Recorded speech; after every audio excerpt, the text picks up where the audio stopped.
Hi, this is Ghibran here. பாசிட்டிவாக இரு, பாசிட்டிவாக பேசு, பாசிட்டிவே செய்யு அப்படின்னு சொல்லிக்கிட்டே இருப்பாங்க. பாசிட்டிவாக எப்படி எல்லா நேரமும் இருக்கிறது அப்படின்னு எனக்கு தோணும்.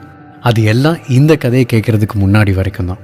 ஒரு கம்பெனியில் ராஜான்னு ஒருத்தன் வேலை பார்த்துட்டு இருந்தான். அவன் எப்போவுமே பயங்கர ஆக்டிவாக இருந்திருக்கான், சந்தோஷமாகவும் இருந்திருக்கான். அங்கே வேலை பார்க்குற எல்லாத்துக்குமே அவனை பார்த்து ஆச்சரியமாக இருக்கும். எப்படி இவன் மட்டும் ரொம்ப ஜாலியாக இருக்கான், சந்தோஷமாக நல்ல மூட்லேயே இருக்கான் அப்படின்னு தோணிக்கிட்டே இருக்கும். ஒரு நாள் அந்த கம்பெனிக்கு புதுசாக ரவின்னு ஒருத்தன் வேலைக்கு சேர்ந்துருக்கான். ராஜாவை கவனிச்சிருக்கான். ராஜா ரொம்ப சந்தோஷமாக ஆக்டிவாக இருக்கிறத பார்த்து அவங்கிட்ட, எப்படி நீ மட்டும் இவ்வளோ சந்தோஷமாக இருக்க, எல்லாத்தையும் பாசிட்டிவாக பார்க்குற அப்படின்னு கேட்டிருக்கான். அதுக்கு ராஜா சிரிச்சுக்கிட்டே சொல்லியிருக்கான், ஒவ்வொரு நாள் காலையிலையும் நான் எந்திரிக்கும் போது நான் எனக்குள்ளேயே கேட்டுப்பேன், இப்போ உனக்கு 2 சாய்ஸ் இருக்கு. நீ சந்தோஷமான விஷயத்த யோசிச்சுட்டு இன்னைக்கு ஃபுல்லா சந்தோஷமா இருக்க போறியா, இல்ல சோகமான விஷயத்த எதையாவது நினைச்சுக்கிட்டு நாள் ஃபுல்லா டல்லா இருக்க போறியா அப்படின்னு. நாள் ஃபுல்லா டல்லா எதுக்கு இருக்கணும், சந்தோஷமான விஷயத்தையே யோசிக்கலாம் அப்படின்னு அதையே சூஸ் பண்ணி நாள் முழுக்க சந்தோஷமாவே இருக்கேன் அப்படின்னு சொல்லியிருக்கான். இதை கேட்டுட்டு இருந்த ரவி, சரி ஓகே, உனக்கு ஏதாவது கெட்டது நடந்துச்சுன்னா நீ என்ன பண்ணுவ அப்படின்னு கேட்டிருக்கான். அதுக்கு ராஜா சொல்லியிருக்கான், அங்கேயும் எனக்கு 2 சாய்ஸ் இருக்கு. எனக்கு நடந்த கெட்டதையே நினச்சி நான் நொந்து போய் உட்காரணுமா, இல்லை எனக்கு நடந்த தப்புல பாடம் ஏதாவது கற்றுக்கணுமா அப்படின்னு யோசிப்பேன். நொந்து போய் உட்காந்துட்டு இருந்தா நான் அப்படியே உட்காந்துட்டு இருக்க வேண்டியதுதான். அதனால நடந்த தப்பு ஏன் நடந்துச்சு அப்படின்னு யோசிச்சு அது திரும்ப நடக்காம பார்த்துக்கலாம் அப்படின்னு அதையே சூஸ் பண்ணுவேன் அப்படின்னு சொல்லியிருக்கான். இதை கேட்டுட்டு இருந்த ரவி, சரி ஓகே, ஆனால் யாராவது உன்னை பற்றி தப்பாக பேசினாங்கன்னா அப்போ நீ என்ன பண்ணுவ அப்படின்னு கேட்டிருக்கான். அதுக்கு ராஜா சொல்லியிருக்கான், அப்பவும் என்கிட்ட 2 சாய்ஸ் இருக்கே. அவங்க தப்பாக பேசினதை நினச்சி அப்செட் ஆகலாம், இல்லைன்னா அதுக்கு பின்னாடி ஏதாவது ஒரு பாசிட்டிவ் சைடு இருக்கா அப்படின்னு பார்ப்பேன். தப்பாக பேசுகிறவங்க பேசிகிட்டு தான் இருப்பாங்க, அவங்கள போய் நான் திருத்த முடியாது. ஆனால் அவங்க பேசினதுல இருந்து ஏதாவது பாசிட்டிவ் இருந்துச்சுன்னா அது என்ன மாற்றிக்க ஹெல்ப் பண்ணும். அதனால் நான் அதையே சூஸ் பண்ணுவேன் அப்படின்னு சொல்லியிருக்கான். ராஜா தொடர்ந்து ரவி கிட்ட சொல்லியிருக்கான், நம்ம கிட்ட எப்போவுமே 2 சாய்ஸ் இருக்குது. அந்த 2 சாய்ஸில் நாம் எதை சூஸ் பண்ணுறோங்கிறதுல தான் நம்மளோட லைஃபே இருக்குது.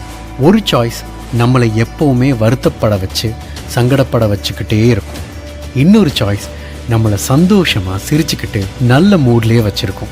என்ன கேட்டால் முதல் சாய்ஸ் எடுத்தால் நம்மளை வேலையே செய்ய விடாது, முடங்கி போட்டுடும். ஆனால் 2வது சாய்ஸ் எடுத்தேன்னா எப்போவுமே சந்தோஷமாகவே இருக்கலாம், உன்னை சுற்றி இருக்கிறவங்களே உன்னால் சந்தோஷமாக வச்சுக்க முடியும் அப்படின்னு ராஜா ரவி கிட்ட சொல்லியிருக்கான். இந்த இன்சிடென்ட்டுக்கு அப்புறம் ராஜா வேற ஒரு கம்பெனிக்கு வேலைக்கு போயிட்டான். ரவியும் வேற ஒரு கம்பெனிக்கு வேலைக்கு போயிட்டான். ரொம்ப வருஷம் கழிச்சு ராஜாவுக்கு ஆக்சிடென்ட் ஆயிருக்கிறதா ரவிக்கு நியூஸ் வந்திருக்கு. ராஜா எந்த ஹாஸ்பிட்டலில் இருக்கான் அப்படின்னு விசாரிச்சுட்டு ரவி போய் பார்த்துருக்கான். ராஜா பெட்டில் படுத்து இருக்கும்போது ரவி அவன்கிட்ட கேட்டிருக்கான், ரொம்ப பெரிய ஆக்சிடென்ட்னு கேள்விப்பட்டேன், 60 அடி உயரத்துலேருந்து விழுந்ததா சொன்னாங்க, ஆப்ரேஷன் பண்ணுறதுக்கே 18 மணி நேரம் ஆச்சுன்னு கேள்விப்பட்டேன், நீ உயிர் பொழைச்சதே அதிசயம் அப்படின்னு ஃப்ரெண்ட்ஸ் எல்லாம் பேசிக்கிறாங்க, அந்த நேரம் உனக்கு எப்படி இருந்துச்சு அப்படின்னு ரவி கேட்டிருக்கான். அதுக்கு ராஜா சிரிச்சுக்கிட்டே சொல்லியிருக்கான், பெரிய ஆக்சிடென்ட் தான், என்னை ஹாஸ்பிட்டலுக்கு கூட்டிகிட்டு வரும்போது டாக்டரோட ஃபேஸை பார்த்து நானே பயந்துட்டேன். ஆனால் அப்போவும் என்கிட்ட 2 சாய்ஸ் இருந்துச்சு, சாக போகிறோமா இல்லை வாழ போகிறோமான்னு. செத்தா என்ன நடக்கும்னு நமக்கு தெரியாது, அதனால் வாழ்ந்து பார்த்துக்கலான்னு முடிவு பண்ணி டாக்டர்கிட்ட சொன்னேன், டாக்டர் வாழலான்னு முடிவு பண்ணிட்டேன், அதனால் எனக்கு எதுவும் நடக்காது, நீங்கள் தைரியமாக ஆப்ரேஷனை பண்ணுங்க அப்படின்னு சொன்னதா ராஜா சொல்லியிருக்கான். இதுதாங்க லைஃப். என்றைக்குமே நம்மக்கிட்ட 2 சாய்ஸ் இருக்குது. நெகட்டிவை சூஸ் பண்ணி வருத்தப்பட்டு உட்கார்ந்து இருக்க போகிறோமா, இல்லை பாசிட்டிவாக இருந்து லைஃப்பை முன்னோக்கி எடுத்துகிட்டு போகிறோமா. நெகட்டிவாக இருந்தால் உட்காந்து அழுதுகிட்டே இருக்க வேண்டியதுதான், அதுக்கப்புறம் எதுவுமே நடக்காது. ஆனால் சிரிச்சுக்கிட்டு சந்தோஷமாக இருந்து பாருங்க, இந்த உலகமே உங்கள் பின்னாடி வரும். ராஜா சொன்ன 2 சாய்ஸ் நமக்கும் டெய்லி இருக்குது. காலையில் எந்திரிக்கும் போது நமக்கு நடந்த நல்ல விஷயத்த மட்டும் யோசிச்சுட்டு எந்திரிங்க, அந்த நாள் ஃபுல்லாக நல்லா இருக்கும். கெட்ட விஷயத்த யோசிச்சுட்டு எந்திரிங்க, அந்த நாள் ஃபுல்லாக வீணாக போயிடும். சந்தோஷமாக பாசிட்டிவான விஷயங்களை மட்டுமே யோசித்து நம்மளை சுற்றி இருக்கிறவங்களையும் சந்தோஷமாக வச்சுப்போம். தேங்க்யூ. உன் வாழ்க்கை உன் கையில்.